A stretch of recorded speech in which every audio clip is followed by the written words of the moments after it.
Hello viewers, আমরা মাটির কাপে চা খেতে অনেকেই পছন্দ করি। সেই মাটির কাপের কথা চিন্তা করেই আজ আমি আরেকটি নূতনত্ব শেপের মাটির টি কাপ তৈরি করে দেখাচ্ছি। দেখুন কিভাবে সেই কাপটি তৈরি হচ্ছে।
দেখুন টি কাপটি তৈরি হলো।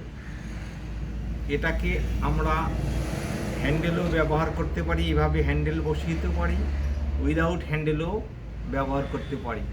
অনেক সময় দেখা যায় যে চায়ের কাপে তার ব্যালেন্স হারিয়ে ফেলে কাপ এদিক ওদিক নড়চড় করে। সেই নড়চড় যাতে না করে তার জন্য এই নিচের পোর্শনটাকে একটু বাড়িয়ে দেওয়া এবং ইজি যাতে বসতে পারে সেভাবেই এই কাপটি তৈরি করা হলো। যদি এই ধরনের কাপের শেপ আপনাদের ভালো লেগে থাকে তাহলে অবশ্যই আপনারা কমেন্ট করবেন, লাইক করবেন, শেয়ার করবেন। ভিডিওটি দেখার জন্য আপনাদেরকে অসংখ্য ধন্যবাদ।